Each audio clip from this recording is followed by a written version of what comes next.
You know, as much as I tend to forget, For Honor really is in its best state that has ever been in terms of hero balance wise. I mean, can't really say the same for the maps because a lot of them are still fucking shit. But as someone who's been playing the game since 2018, this game has come a long way in terms of balance, because some of the heroes in this game are just straight up ridiculous in terms of design. And we're going to be talking about them today. So in this video I'm going to be talking about 10 heroes from different periods of the game that were absolutely insane and potentially worse than Hitler. So here we go. Number 10, I'm going to say release Aphera.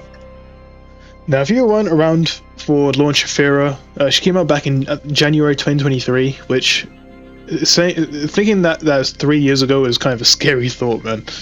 But if you weren't around for launch Aphera, good for you, because she was horrible to play against. Why? Well, multiple reasons. First of all, her damage was absolutely ridiculous. So her little like left side heavy after a bash that wall splats, nowadays that does 10 damage, but back then did 16. So combine that with the confirmed top heavy that you got from wall splat, that was 40 plus damage. Not only that, but that little delay that comes with the cartwheel after you do the left side bash to prevent infinites, that didn't exist back then. So you could get pretty much infinite damage off and just stun lock them repeatedly. Thankfully they fixed that after a small period amount of time, but before that was added, she was ridiculous. Combine that with her feats. I don't know how this bug even existed, but in deathmatch, her first feat you could use twice before it went on cooldown. I don't know if this was a bug or an intentional thing, but yeah, it was the same with Shaolin's little like teleport kick. You could use it twice before it went on cooldown. So and because that shit was like instant, which is instant damage, you could do it twice and get like 40 damage off just like that. And then you could use it straight after her third feat as well, and just get insane amounts of confirmed damage. It was so stupid. Like, yeah, man. But Aphera was crazy on launch. So number 10 spot without a doubt goes to her. Okay, now for number 9, I'm gonna say release Duran. Now this one is very recent, so I'm gonna put this here while it's still fresh in everyone's mind. But when Duran came out, it was literally like not even 2 months ago. But he was absolutely insane. Mainly because his frame data was just so stupid. Like his heavy finisher was 600 milliseconds, which, I mean, if you're on PC like me, that's not really big of a deal. But if you're on console, that was crazy. And there was a weird thing with his guard breaks where, like the first, I think it was like 200 milliseconds of the guard break, the indicator was hidden. I don't even know if that, I can't remember if that was a bug or if the devs were trying to experiment with something new. But I mean, thankfully they removed that, and they also slowed down his heavy finisher. So that's good. I think they also changed the hitbox for the heavy finisher, so it was a little bit less wide. But on top of that, his sprint heavy, the little area of effect thing, they had to reduce the damage size of that as well, because in Dominion it was literally just like you can clear B in like 2 hits, and that was it. So yeah, the devs had to nerf him. I mean, he still is really good now. I mean, especially in 4v4. But my god, well, when he came out, he was an absolute monster. So yeah, that's number 9 spot is going to release Duran.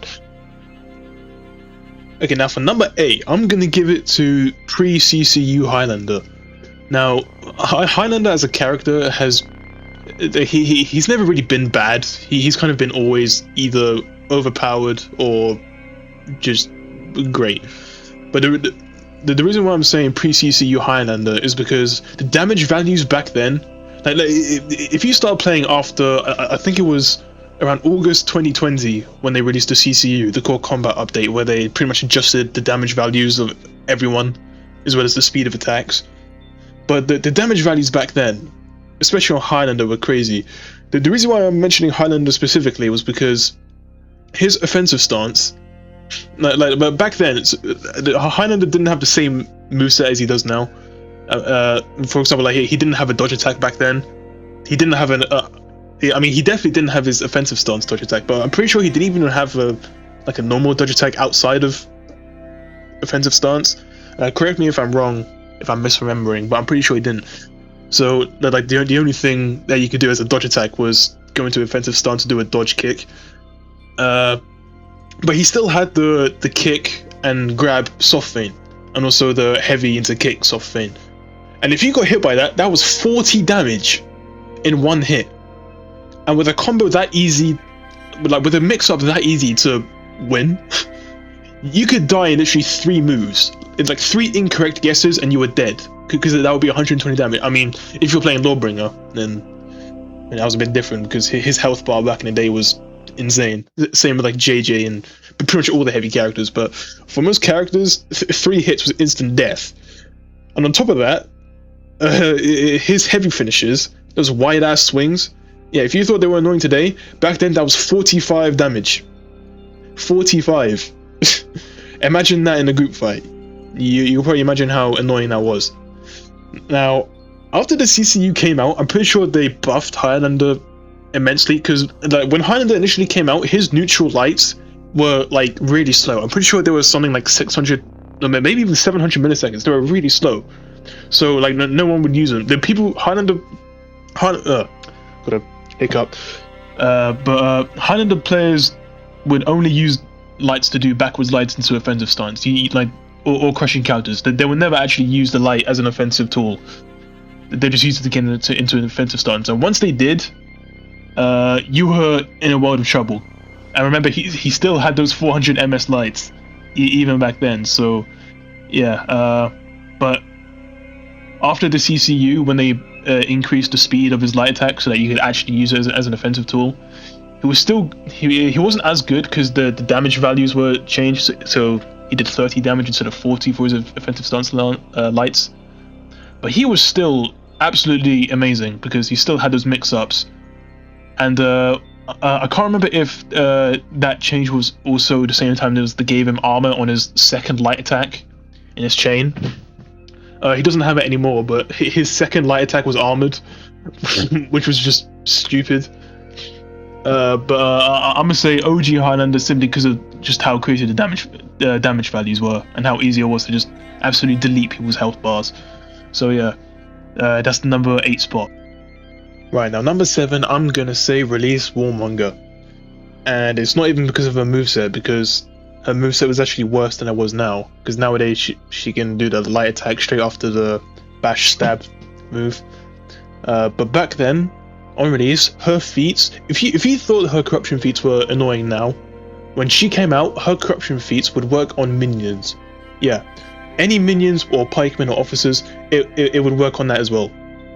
Which means that if you were if you were playing Warmonger and you were fighting someone on the minion lane or at a rampart in breach, you can, if you had first feat, you can just hit them with that, and they would lose about half their health bar and kill all of the AI in the area.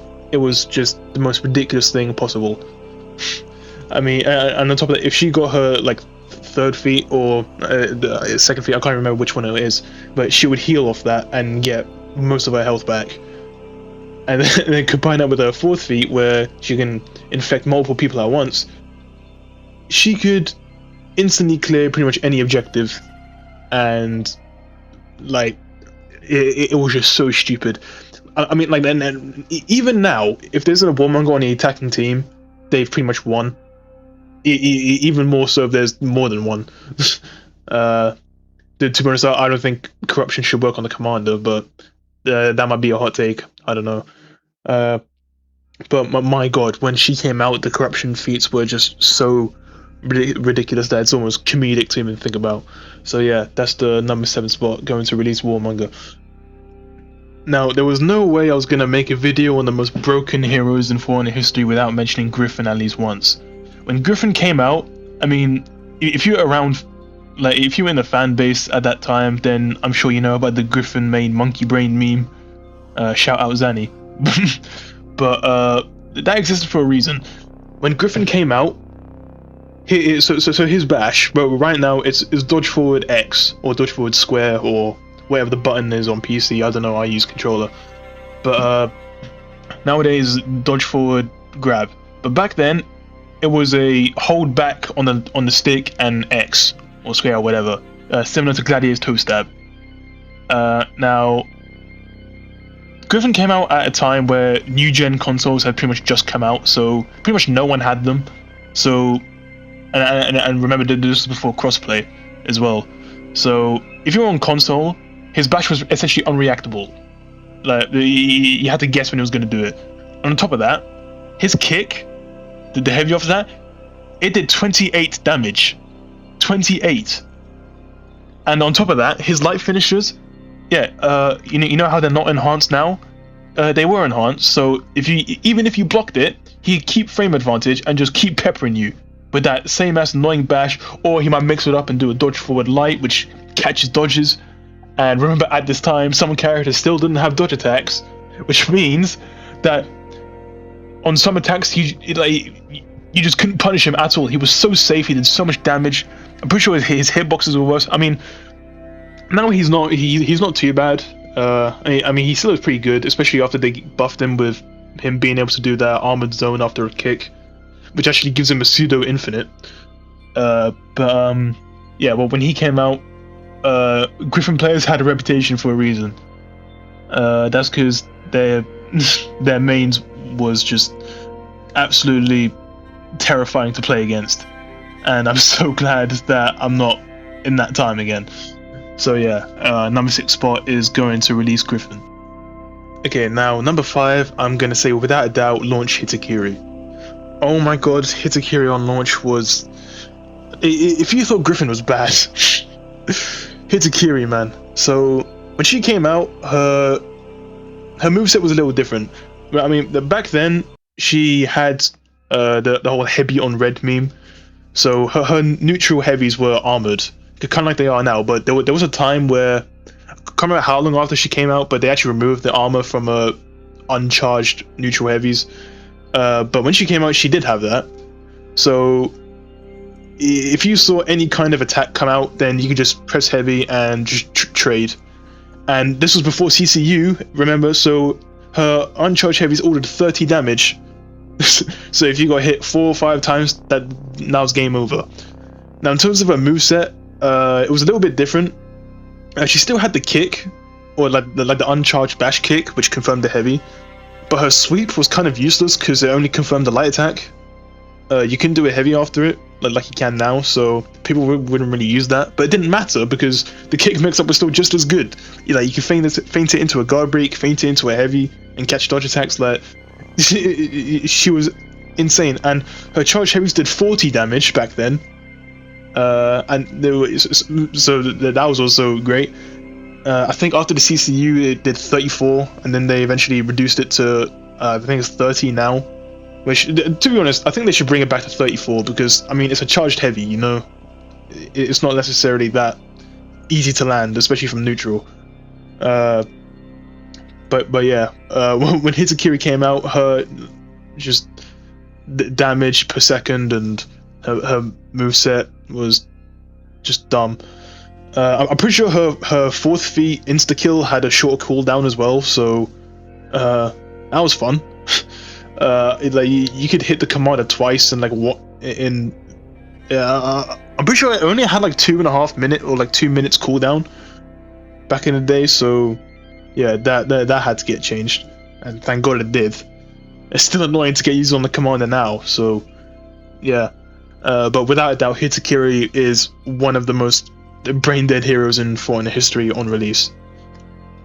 Now for number 4, I'm gonna say Shugoki after his first rework. Now I wasn't around much for his like initial state with the whole like super armor stance and like insta kill hug, so I can't really say much about that. But what I was around for was after his first rework, that was still one of the most frustrating heroes to play against, at least for me, because I mean back then I was playing on Xbox One, so yeah, keep that in mind for everything I've said and will say. But back then, so Shugoki had hyper armored light attacks, which was unheard of. I'm pretty sure the only other character that has hyper armored light attacks is actually I'm pretty sure it's Duran with his hold charged light attack. I don't think there's been a single character where they've had armored light attacks. Without feats, without a juggernaut or that useless conqueror hyper armor feat. But yeah, so he had hyper armor light attacks. His charged heavies pre-CCU did mental damage. I'm pretty sure it was 40 to 45. And combined with that huge ass hitbox, he was absolutely unbearable in team fights. And remember, but before his second rework, so obviously now his bash works it's like a pull back on the stick and press X. But back then it was a soft feint during his charged heavy, and it was armored, so it was a mix up in and of itself. And back then it not only did more damage, but it healed more health for the Shigoki. I mean, it wasn't an insta kill like he was when for the first year the game came out. But I'm pretty sure it did like 25 damage, and it also healed 25 health. And then nowadays I think it heals 15. But yeah, that mix-up was so annoying to play against. And remember, back in the day, some characters still didn't have dodge attacks, so they literally couldn't do anything. It was like you had dodged on time, but it didn't even matter, because if you did dodge the charge heavy, you couldn't punish him because his frame recovery was so good that you couldn't guard break him. And you still can't guard break him, I'm pretty sure, even after a charged heavy. You have to dodge attack him. So if you didn't have dodge attack, tough shit, you couldn't punish him. And then if you didn't dodge, then you got hit with a hug, and yeah, that was a long day. So yeah, number four spot Shigoki without a doubt. Now number 3, I'm gonna give this spot to Lawbringer before his. I can't remember when the nerfs came out, but it was during the time where he had the armored bash. Now, man, this shit was so stupid. So obviously now, Lawbringer, like most characters, he has a quick little bash to confirm a light attack. But back then, Lawbringer had a different bash where it was slow, but it was armored. So if an attacker threw like a heavy attack, or they threw a chain attack, if they threw any attack, just input a bash and you'll interrupt them, and then you'll suddenly it's your turn to attack now. It's your combo. Like, you're in frame advantage now. It was so dumb. And not only this, if he did a bash, if he did a bash after the heavy, his recovery was so good that if you did a dodge attack, he could parry your dodge attack after you did a dodge attack against his bash. It was so stupid. Like, I mean, thank God they nerfed this. Like, I remember his health bar used to be incredible, like absolutely insane as well. It used to be like 150 health, and then they had to reduce that. So yeah, man, Lawbringer back in the day used to be so AIDS. I mean, some people say that he's extremely annoying to play against now. I don't really struggle against him too much. I mean, I don't think he's too overpowered. I think he's strong, but fine. I remember when the long arm did like nothing. Like, it was literally only used as a troll in like team fights, because it didn't confirm anything. At least I don't think so. I mean, it confirmed the light attack, and that was it. But remember, Lawbringer didn't have a light to light chain back then. He couldn't light bash. If you did a light attack, you had to heavy after that. So yeah. But yeah. Oh yeah, another thing. Repost after heavy attacks. So if there was a wall behind someone and you got even a heavy parry, that was a confirmed heavy attack if you did the little riposte train ball splat move. And oh yeah, I remember his top heavies also used to stun you. It not only stunned you, it drained stamina. So if you got hit by that, if you got light parried, then you'd eat that. Like, I think pre-CCU it did like 50 damage. With like the initial heavy did 35 damage, and then little light tap follow-up did 15. So it was 50 damage.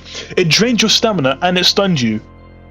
And if you go into a chain straight after that, or could he? I can't remember if he could go into a straight chain straight after that, or if that was a later edition. But yeah, his top attack stunned you, and he's, bro, I remember this was back in the day when if you got knocked over, like if you're out of stamina, if you got thrown while out of stamina, and you got back up, you didn't get your stamina back instantly. Like you just still continue regaining your stamina at the regular rate.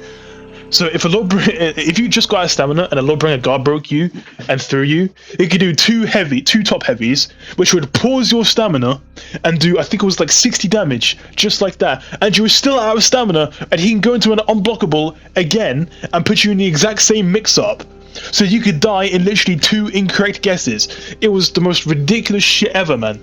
So yeah, if you think Lordbringer is bad now, be glad you weren't around for his earlier states, especially that shove on block. I wasn't around for that personally because that was like really early days.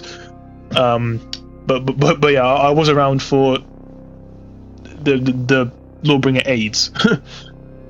So yeah, number 3 spot going to Lordbringer. Now number 2, I'm gonna give it without a doubt to release Varangian Guard. This character, I mean, like she was the most hated character like of all time when she came out. I still hate her to this day. But when she came out, so her light attacks were enhanced. And then nowadays they're not. So that's good. But however, back then, I don't know why they did this, but she had extended, like she had unusually long crushing counter windows. So normally I'm pretty sure it's 200 milliseconds for other characters. Like the window of which their light attack counts as a crushing counter is 200 milliseconds. But on her light attacks, for some reason, they were 300. And also on top of that, her dodge attacks had crushing counter properties, and it was even longer. I'm pretty sure it was like 333 milliseconds. Like it was the most, like, I don't know why they did this. It was so dumb. I mean, thankfully they reduced this and standardized it, so it was like everyone else. But not only this, her full guard. I mean, it still does this, to be fair, but Varangian Guard is the only character in For Honor history where her full guard fully interrupts you out of any attack, even externals. Personally, I don't think this should be the case. I think it shouldn't fully interrupt externals, like, because I mean it just makes team fights really annoying because I'll be getting interrupted when I'm not even trying to hit them. So yeah, the fucking full stun on any attack being blocked with the All Guard is absolutely insane. I'm pretty sure her like health feat on the her feat where you heal on a heavy finisher, I'm pretty sure it used to heal more as well. Correct me if I'm wrong.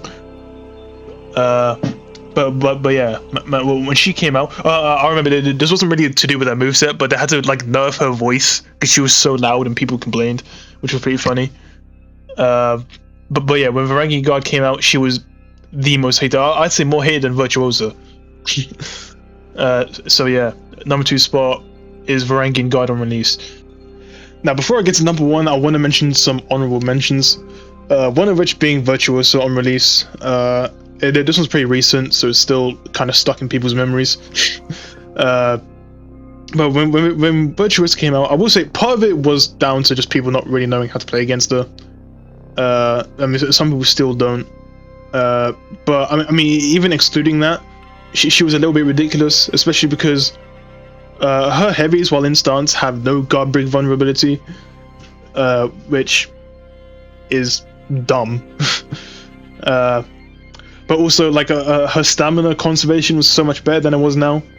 I think that they recently changed it for everyone, where like all guards or like special stances would drain more stamina now. But yeah, when she came out, she was so safe to play, especially in team fights. Like, if it was a 2v1, like if you were 2v1ing someone and you were Virtuosa, you can stay in stance and they just wouldn't be able to do anything against you. And this is a hot take of mine. I don't think that guard breaking a Virtuosa when she's in stance should give revenge, because like that's like the one counter to that stance. So like, if she's in stance and she's on the verge of revenge, she literally can't do anything. Like, because if you do, she'll get revenge. So yeah, I don't think guard breaking a Virtuosa in stance should give revenge. But that's a hot take. You may disagree, but yeah, Virtuosa was very annoying to play against on release. I'll also mention pre-CCU Shaman. So I mean, like, moveset wise, she was actually a bit worse than she is now. Because back then, her like left side heavy, the unblockable, was so slow. I think it was like 1 full second. So I'm pretty sure you could light attack her out of it even after a heavy hit stun, which was ridiculous. I'm not sure. Actually, I don't know if it was heavy hit stun, but you could definitely light attack her out of it on like most, like in most instances. It was so slow, but I'm pretty sure it did 40 damage. Or maybe it was 35. I can't remember exactly, but it was a lot of damage. But her bite, which like her bite worked the same way it does now. Like you get it off a guard break, off a light parry, or whatnot. But if she got that bite off, that was 50 damage. Nowadays it's just 35, which I think 35 is like the golden number, to be honest. I don't think they should change that. I don't think they should change that at all. But yeah, pre-CCU, that shit did 50 damage, which was insane. And also, she got health back, so that resulted in a damage swing of, or a health swing of like 75 in total in one move. So yeah, that was fun. Again, like before next gen console, she was even more annoying to face against because her zone attack was still really fast and pretty much unreactable on Xbox One and PS4 30 frames. So yeah, that's definitely an honorable mention. I'll also throw in Orochi after his rework, because remember, back in the day, Orochi was very different. He only had dodge cancel recoveries after his finishers. So, like what people would do is that, prime Orochi light spam was extremely annoying, because he would just spam like double attack, light attack into another light attack, and then just go into Storm Rush and keep going. And if you're on console, that was literally unbearable. But after his rework, where he gained the ability to have a neutral kick and also have dodge cancel recoveries out of anything, as well as a unblockable top heavy, he was an absolute menace. Because I don't know whose idea it was to make his Storm Rush from all sides undodgeable, but that was literally unbearable for the whole time. Whole time I was on console. So yeah. Orochi after his first rework was also extremely annoying. I'll also say Pirate on release is an honorable mention. She's received some nerfs since her release, which kind of make it not as good. One of which being that she can't dodge after a dodge attack. So like if you're playing Orochi, you could dodge attack straight after another one and just keep doing windmills. But Pirate can't do that anymore. Also on top of that, her dodge forward heavy, I think it's called the Cavalier Dance, the unblockable dodge forward heavy, that did a bit more damage. I think it did like I think the initial hit was 14, and then the gun shot was 5, so it did 19 damage in total. They also nerfed the damage of Walk the Plank, the hold back heavy unblockable. That used to do 32 damage in total with the gunshot. So yeah, that was a little bit crazy.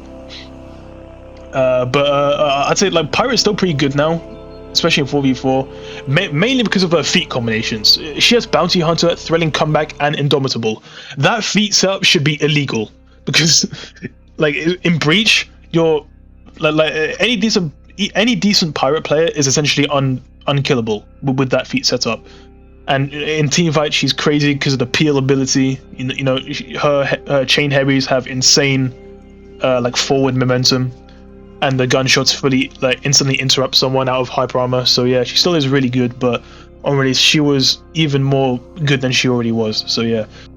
Okay, now for the number one most broken character in For Honor history, number one worse than Hitler, I'm gonna say pre-CCU Raider. Now this is mainly because of two things, one of which was the absolutely obscene damage that he could do, and two, I'm gonna trigger PTSD in so many people by saying this, but Stunning Tap. If you weren't around for Stunning Tap, I think what was it, Hitakiri's season they removed it, but if you weren't around for Stunning Tap, so now it's called Storming Tap, the little light attack soft feint that you can do during the heavy, that used to stun and drain stamina. And you could do that as many times as you wanted in his chain, like until you run out, of stamina. So you could drain someone's stamina just like that. And like I said, his damage values before the CCU was but like so his neutral heavies. I remember. So he actually couldn't get a heavy off guard break back then. You had to zone attack on guard break. Because his neutral heavies did it was 40 from the side and 45 damage from the top. So I'm pretty sure they did, like if you got a light parry, you could do a side heavy. I think that the top heavy was so slow back then you couldn't even get it off a light parry. The only time you could do a top heavy was just like a risky Hail Mary attack, which barely landed. But so his attacks. His opening heavy did 40 damage, his chain heavies did 45 damage, but if he chose to do a zone finisher, like he does now I think his zone finisher does, is it 32 or 28? I can't remember.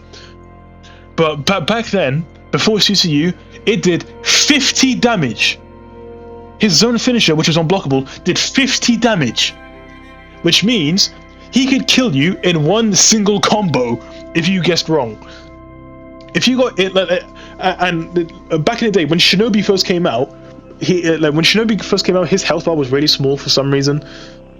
Raider could kill him in 2 hits. 2 hits was all it took. With 1 heavy and 1 zone attack was all it took to kill Shinobi. Because 40 damage plus 50, that was 90 damage just like that. And also his like guard break, like charge that you could do, like wall splat. That used to do more damage, and it also used to fully stun you, which means it will shake up your camera. And I think, well, was the zone attack confirmed off that? I can't remember. I think it was. Someone correct me if I'm wrong. But I think he could get a confirmed zone attack off his wall splat guard break charge. So yeah, that was also crazy, because that was combined damage of like 40. So yeah, the stunning tap was the most ridiculous thing I think the game has ever seen in terms of like an individual move as part of someone's moveset, not including feats. But yeah, I remember when that shit got removed, that was the most blessed day in For Honor history. So yeah, and that is the most broken heroes in For Honor history, arguably worse than Hitler. So thank you for watching, and I'll see you guys in another video. Peace.